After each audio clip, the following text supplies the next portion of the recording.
Now, emotional stress causes physiological responses in the body via the nervous and hormonal systems. And this kicks off a cascade of reactions that can eventually lead to disease. The diseases can range from like mild digestive stuff to autoimmune issues to cancer.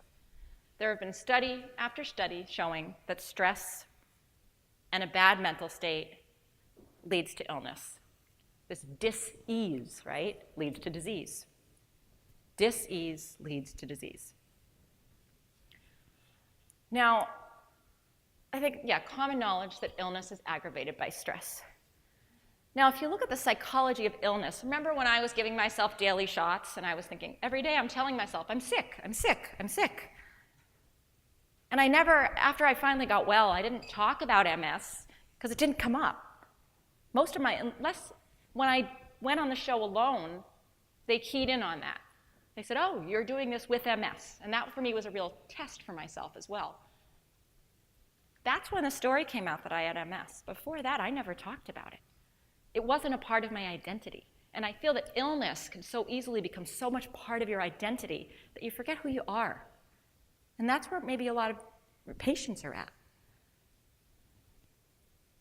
So reconnecting to yourself and thinking of yourself as healthy will help with the psychology of illness and will help people feel better. So it's common knowledge that illness is worsened by stress, but yet when we're told we're ill, this isn't addressed. How many times does someone get a diagnosis? This happened to me. I know this from firsthand experience.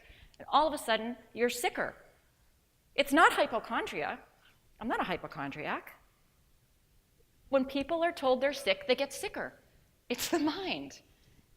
And it's not controllable in that moment. But if you're told, hey, you just got this diagnosis, it affects your mental state, you're probably going to feel worse because you think of yourself, right now you're thinking of yourself as sick. It's really good knowledge. It's something about acknowledging that and being able to move forward from it.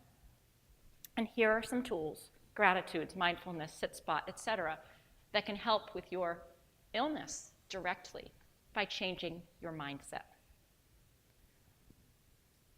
So focusing our attention on the present moment and on breathing in the act of mindfulness can have both long and short-term effects and benefits for the brain. Short-term, it will decrease our stress by decreasing our levels of the stress hormone, cortisol, right? And long-term, you can actually alter neural pathways. Now, neuroplasticity is a word that's being thrown around a lot. Neural pathways are stored in the memory, right? Think of riding a bike. You haven't ridden a bike in 20 years, you remember how to ride a bike because that pathway is there, right? It's established. Well, we can establish pathways, new pathways in our brain. The brain can learn to remember pain, for example, just as much as it remembers riding a bike. Chronic pain, there's a lot of studies that have shown people given 4 to 6 weeks after a whiplash from a car accident, right? They're supposed to feel better. So many people don't.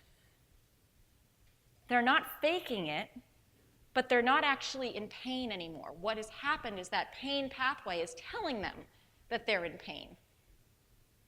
So they've got a neural pathway that's saying, you're in pain, so they're in pain. So there has to be ways, and there are ways, to change that neural pathway and to alter it. And this is called neuroplasticity. It's the altering of neural pathways. So your brain has the capacity to generate physical pain, yes, even without any physical trigger. And neuroplasticity is the brain's ability to change itself constantly by creating new neural pathways and losing those which are no longer used. Your brain can't adapt. There's a lot of ways to do this: visualization, meditation, gratitude, connection is a big way. For the brain to rewire itself, it requires a sustained practice of a new behavior. So that's super important. For it to rewire itself, it requires a sustained practice of a new behavior which will sufficiently challenge the brain to think in a new way.